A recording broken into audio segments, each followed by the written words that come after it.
യജ്ഞരൂപമായ വിഹിത കർമ്മങ്ങൾ. കർമ്മം നിർവഹിക്കപ്പെടുന്നത്, കർമ്മമായാൽ അത് നിർവഹിക്കപ്പെടുന്നത് മനസ്സ്, വാക്ക്, പ്രവൃത്തി, കായം ഇവ കൊണ്ടാണ്. മനോവാക്കായങ്ങളാണ് കർമ്മത്തിന് അധിഷ്ഠാനം. ഇത് യജ്ഞത്തെ ചുമ്മാ അവതരിപ്പിക്കുകയല്ല.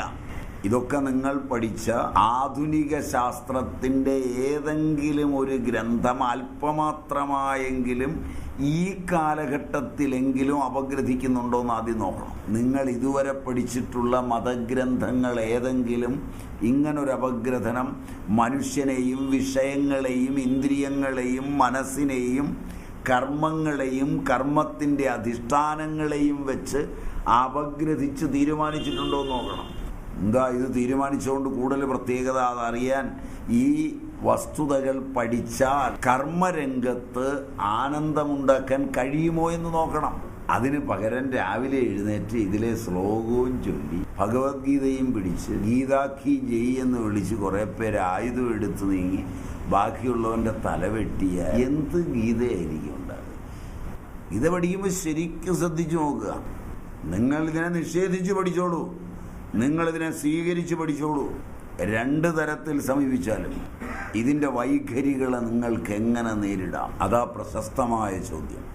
വേദങ്ങളിൽ വിസ്തരിക്കപ്പെട്ടിട്ടുള്ള വേദമുഖങ്ങളിൽ നിന്നുണ്ടായിട്ടുള്ള ഈ യജ്ഞങ്ങളെല്ലാം മനോവാക്കായങ്ങളാലുള്ള കർമ്മങ്ങളാലുണ്ടായവയാണ്. യജ്ഞമെല്ലാം കർമ്മരൂപമാണ്. അതിൽ മനസ്സ്, വാക്ക്, കായം, ശരീരം അവയുടെ വ്യാപാരമാണുള്ളത്. ആത്മാവുമായി ഇതിന് യാതൊരു ബന്ധവുമില്ല. ആത്മാവുമായി ഇതിന് യാതൊരു ബന്ധവുമില്ല. കർമ്മ എല്ലാം മനോതലം വരെയുള്ളൂ. ആ നിലയിൽ കർമ്മങ്ങൾ ബന്ധങ്ങളെ ഉണ്ടാക്കുകയും ബന്ധങ്ങളെ അഴിക്കുകയും ചെയ്യും. ആത്മാവ് ബന്ധങ്ങളെ ഉണ്ടാക്കുകയോ അഴിക്കുകയോ രണ്ടും ചെയ്യില്ല. ബന്ധം ഉണ്ടാക്കിയ കർമ്മത്തിന് ബന്ധം അഴിക്കുന്ന കർമ്മം അനിവാര്യമാണ്. ഈ ലോകത്ത് നിങ്ങൾക്ക് കർമ്മബന്ധങ്ങളുണ്ടോ? അതഴിയാതെ മോചനമില്ല. അഴിയാതെ ആത്മാവിനെ അറിയില്ല. വിശുദ്ധാന്തക്കരണനു മാത്രമേ ആത്മപ്രകാശം അറിയാൻ കഴിയൂ. കർമ്മങ്ങൾ കൊണ്ട് കലുഷിതവും ബന്ധങ്ങൾ കൊണ്ട് ദൃഢീഭവിച്ചവയുമായ അജ്ഞാനം, കർമ്മ കലുഷിതമായി ഈ ലോകമുണ്ടെന്ന്, കർമ്മം കൊണ്ടാണ് ഞാനെന്നും എൻ്റേതെന്നും അവരെൻ്റെതെന്നും ഈ ലോകമെന്നും ഉള്ള വിഷയവിശിഷ്ടങ്ങളായ അറിവുകളെല്ലാം ഉണ്ടായത് കർമ്മത്തിൻ്റെ ഫലമാണ്. കർമ്മങ്ങളാണ് അവയെ വീണ്ടും ദൃഢീഭവിപ്പിക്കുന്നത്. കർമ്മം കൊണ്ട് തന്നെ ഇത് അഴിക്കാനും പറ്റും. ബന്ധങ്ങളെ ഉണ്ടാക്കുന്നത് ഫലത്തിൽ താല്പര്യമുള്ള കർമ്മങ്ങളാണ്. എനിക്ക് ഫലം വേണമെന്നുള്ള കർമ്മം കൊണ്ടാണ് ബന്ധം ഉണ്ടാക്കുന്നത്. അല്ലാത്തടത്ത് ബന്ധമില്ല. അല്ലാത്തടത്ത് ചെയ്തു പോലേ ഉള്ളൂ. കയറി ചക്കയിട്ട് ഇറങ്ങിപ്പോയി. എത്രയോ സ്ഥലത്ത് ചക്കയിട്ടിരിക്കും. ഗോപാലകൃഷ്ണൻ ഓരോ ഓർമ്മയില്ല. അതിൻ്റെ ഫലത്തിൻ്റെ ഏതെങ്കിലും ഒരു അംശം ആഗ്രഹിച്ചിട്ട് ചെയ്തതാണെങ്കിൽ ചക്കയും ചക്കയിട്ട സ്ഥലവും ചക്ക ഇടിച്ചവരും ചക്കയിട്ട് കൊടുത്തതൊന്നും ഒരിക്കലും വിട്ടുപോകില്ല. ഇടയ്ക്ക് ഗോപാലകൃഷ്ണനെ ചക്കയിട്ട് കിട്ടിയവരും വിളിക്കും, ചക്കയിട്ട് കൊടുത്ത ഗോപാലകൃഷ്ണനും വിളിക്കും. ബന്ധം ഉറപ്പിച്ച് കൊണ്ടുപോയിക്കൊണ്ടിരിക്കും. എന്തോ ഫലമാണ് ബന്ധത്തിന് കാരണം. ഫലത്തിലൂന്നിയാണ് ബന്ധങ്ങളൊക്കെ നിലനിൽക്കുന്നത്. വഴക്കുണ്ടാക്കിയാലും നിലനിൽക്കും. എടാ ദുഷ്ട, എടി ദുഷ്ടേ എന്നൊക്കെ വിളിച്ച് വഴക്കൊക്കെ ഉണ്ടാക്കി 4 പേരുടെ മുമ്പിൽ വെച്ച് തമ്മിലടിച്ചൊക്കെ കഴിയുമ്പോൾ ഒരു ഫലം താല്പര്യപ്പെടുന്നു. അത് ഗോപാലകൃഷ്ണൻ്റെ കയ്യിൽ നിന്ന് കിട്ടേണ്ട ഫലമാണ്. രാമകൃഷ്ണനും ശങ്കരനും അതിലുന്നം വച്ചിരിക്കുന്നു. ഗോപാലകൃഷ്ണൻ്റെ മുമ്പിൽ വരുമ്പോൾ രാമകൃഷ്ണനും ശങ്കരനും തമ്മിലടിച്ചാലും വേറൊരു ഫലത്തിൽ 2 പേർക്കൂടെ ഒന്നിച്ചാണ് താല്പര്യമെങ്കിൽ അവിടെ 2 പേരൂടെ കെട്ടിപ്പിടിച്ചാണ്.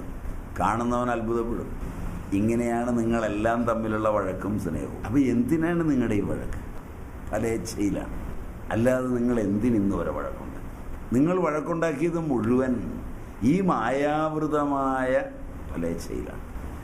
ഇതിനു പകരം മനോവാക്കായങ്ങൾ ഉൾപ്പെടുന്ന ഈ കർമ്മത്തെ സ്വച്ഛന്തമായി യജ്ഞരൂപമായി മനസ്സും വാക്കും കായവും ചേരാതെ ഒരു കർമ്മവുമില്ല.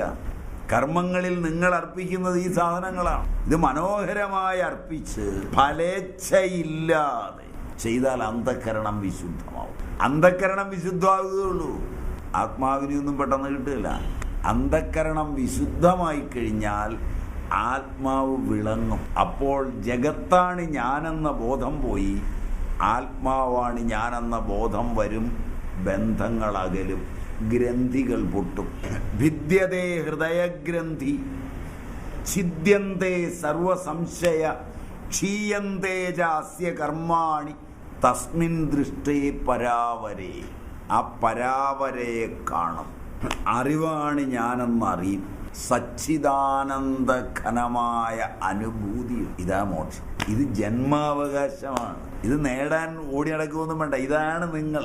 ഇപ്പം അല്ലാത്തത് മനോവാക്കായങ്ങളെ കൊണ്ടുണ്ടായ കർമ്മങ്ങളാൽ അന്ധക്കരണം മലിനമായി ബന്ധിച്ചതുകൊണ്ടാണ്.